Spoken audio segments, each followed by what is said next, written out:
So this fucking video has subtitles, right? And I'm pretty sure they're not auto-generated either. Some dude sat down and punched in these subtitles and was like, yeah, this accurately portrays what's being said in the video. But no! Whoever did this war crime of transcription should be fired! The video does have a wiki page though. The true fans must have put in something more accurate. Okay. This is better. As you can see, the YouTube subtitles say that the first thing Jawed says is all right. Who the fuck transcribes all right as all right? If you're talking to someone or even writing dialogue, who the fuck uses all right? This video is from like 20 years ago now. Maybe it's one of those things where it used to be spelled out like all right, two separate words before, but not anymore. Let's try Google Trends. What? They're basically the same at every point in time. That can't be right. I gotta investigate this. So I asked a bunch of my friends, and just like I guess everyone unanimously said they use alright and not all right. But most of my friends are young guys, so maybe we've got some bias here. So to even things out, I also asked everyone's mom and got the same response. Point is, everyone uses all right and nobody uses all right. So what the fuck is this Google Trends graph? Well, I looked up what the difference between the two is, and apparently they can be used in the exact same way. It's just that all right is more formal. So I guess this Google Trends graph is equalized from the more formal uses. So, okay, everyone uses all right, but all right is used in formal contexts. So, that leaves us with the question then, which all right is appropriate for the transcription of the beginning of this video? Because all right does accurately portray the casual vibe of the video, but the use of all right may be an attempt to treat this very historically significant video with a sense of importance and respect by using a more formal word. But I honestly think the more respectful route would be to transcribe it as all right, since it is the most accurate one. Although it may be seen as respectful to transcribe this as all right, I ultimately think it does the opposite by undermining the reality that this video represents of a few guys starting one of the biggest and most important websites in history by throwing in a random video that they just casually and flippantly made one day. This video that would have otherwise never seen the light of day and likely would have just been deleted to save space on the camera is now one of the most iconic videos on the entire website. And this motherfucker decided to transcribe his first word as all right. Anyways, that concludes my analysis of the first word in this video. For the rest of this video, I'm actually going to be referring to this transcription of the video that I made myself that I think most accurately portrays what's going on.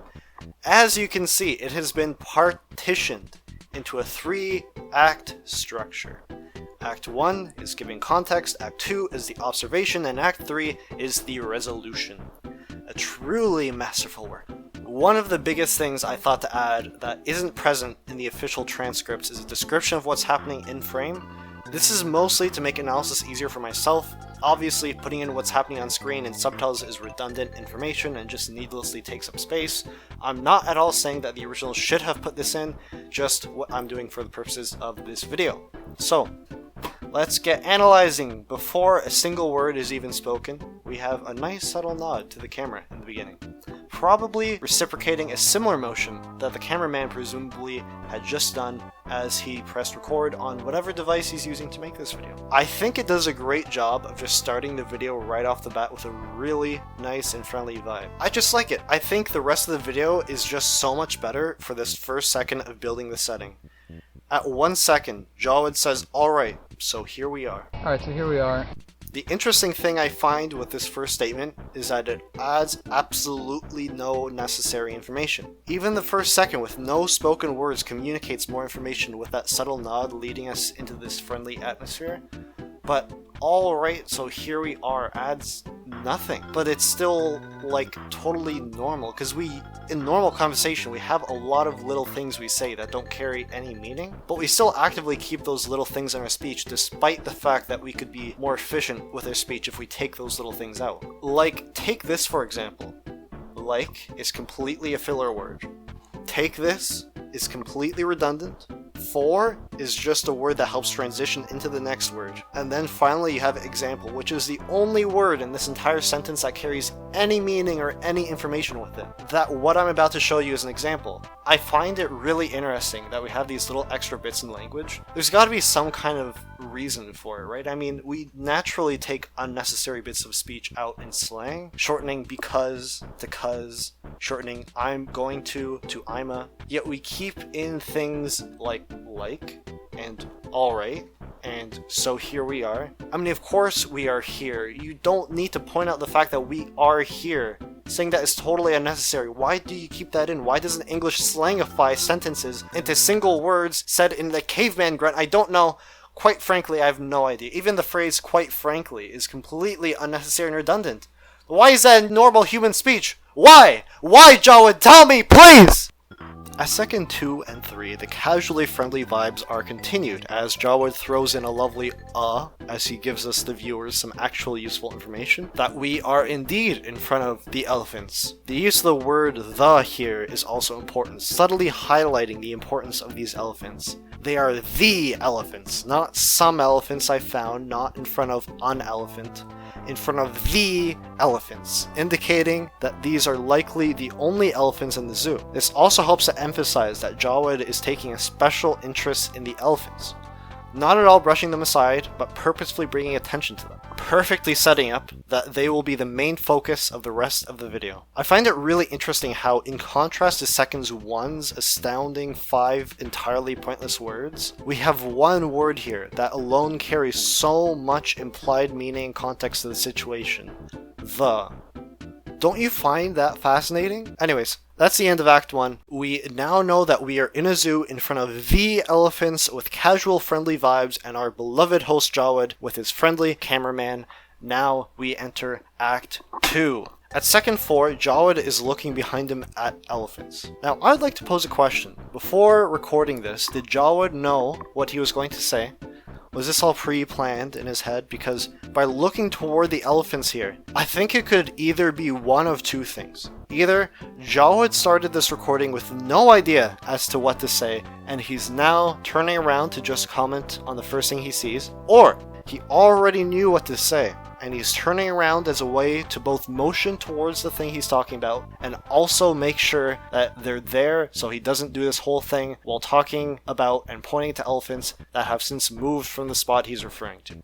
I don't know which one of these is more likely, although if I had to guess, I'd say he probably went with no plan and is just looking for something to comment on given the generally unprepared vibes in this entire video. It really feels like Jawed is looking for anything to say to fill time in this random video he decided to just spontaneously make with a friend. He also gives an continuing the friendly casual vibes from before while also indicating that he is not yet done talking. At second 5, he expresses interest in something by referring to something as cool. Given the previous context, we can safely assume that this is something cool about the elephants.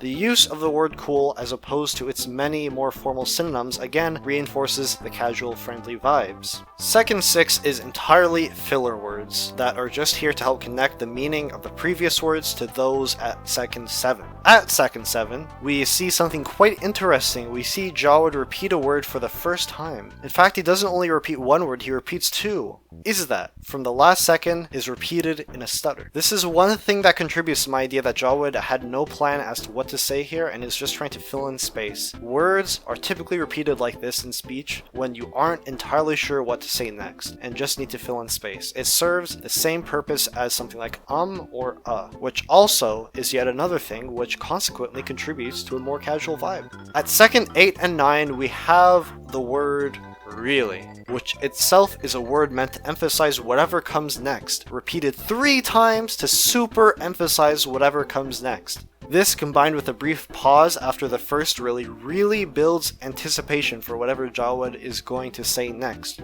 What this also happens to do though is stretch out the time he's talking for even more, allowing Jawed more time for himself to think about what to say next while also filling time. So Jawed, what are you trying to emphasize that these elephants have? The answer doesn't even come yet in second 10. We continue the emphasis and anticipation train by continuing to hype up what comes next with the word long. Whatever he's about to mention next is really, really, really long. What's he gonna say? What about the elephants is long, Jawwood? Tell us! It's second 11 and we still don't have the answer. He says and this verbal tick continues from second 10 to 11. Don't leave us hanging, Jawwood. What about the elephants is long? Trunks. At second 12, the pressure is finally released, and the really, really, really long thing is revealed at long last. The trunks of the elephants. This is obviously what he must have been looking at previously back in second 4. Remember second 4? What good times those were. Going into second 13, we can see the word that's repeated. We also see that the fact that the long trunks of the elephants are cool, repeated. This acts as both drawing out the time this video goes on for, as Jawwood seems to be at a loss of what to talk about, and also a nice come down from the big reveal that long trunks are indeed cool. Putting a nice cap on the main thesis of this video, finishing Act 2, and bringing us nicely into Act 3 to send us off. The entire first 3 seconds of Act 3, over 60% of it in fact, is taken up by Jawwood just looking behind him at the elephants. The longest look at them he's taken thus far, and looking back at the camera. Is he looking for something else to say? Does he want to verify to himself one last time that their trunks are indeed long? Is he drawing emphasis on the elephants for the sake of the viewer? We may never know. Seconds 17 and 18 are Jawwood telling himself, the cameraman, and the audience that it's over. That this roller coaster ride of a video has come to a conclusion. Jawwood can't come up with anything else to say, or perhaps just doesn't want to say anything else, and says that that's pretty much all there is to say. Of course, we all know that the subject of elephants' long trunks is a massive topic of discussion, ranging from evolution to the food web to bodily function, biological processes, how other organisms react to it, but of course, we as the audience know that this isn't what he's literally saying. He's just saying that he is done and that this video is officially over. Another interesting thing about the use of the phrase pretty much, which on its own makes no literal sense by the way, just look at pretty much on its own. It makes no sense. It's a phrase that actually has only recently appeared in the English language, only seeming to really become popular in the 90s, I guess as some kind of slang that's since stuck around. This simple phrase genuinely helps to put this video into an appropriate temporal context for the fact that this phrase was used at all. Another thing I want to point out here is not what he says, but what he does not say. Unlike modern YouTube videos, which will always end with a thanks for watching or see you next time or something, this one doesn't. It ends kinda abruptly in an amateurish way, and that I think is an incredible way to end off the first YouTube video, because this style of amateurish videos will dominate the website in its first few years, and it just shows how people's perception of taking videos of themselves was different back in 2005. I mean, our perception of online video has changed remarkably. I mean, we've gone from videos just being this cool little thing you could do, you know, a cool little gimmick to remember little moments of your life. Get a tape recorder, some VHS tapes, and it's like a photo album. Just go through it later for some memories. But now, the way we interact with videos is totally different. We do it now for clout, to communicate with others, just for fun, like what I'm doing. Even people trying to get into film as an actual career. This video is a super interesting view into the past, and even though this was only like 15 years ago, there's still a lot we can see in the years that have passed. And now, he and the cameraman can go back to having a nice day at the zoo with Act 3 coming to a close. After some literary analysis, I think that this whole video might be warning us of the impeding rapture.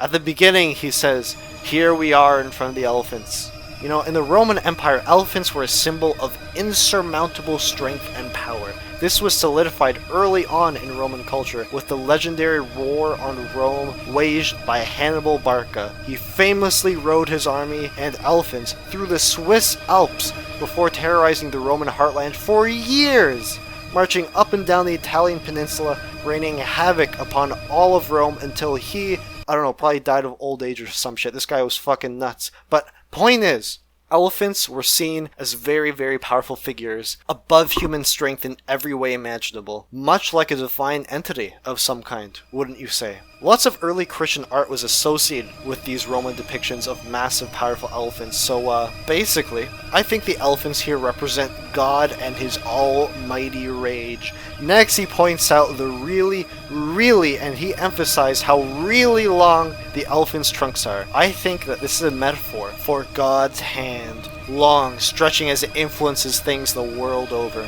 He really emphasized how powerful and how long these trunks are. Furthermore, he says the word really 3 times. He didn't have to do this. I think he did this very intentionally because the 3 reallys represent the Holy Trinity, of course. Then, at the end, he says that's pretty much all there is to say, meaning that when the rapture happens, none of your worldly possessions will matter anymore, and that the Almighty God is all that there is, and if you don't repent now, you will suffer for all eternity in agony as Satan burns your balls into nothing but a putrid, viscous broth.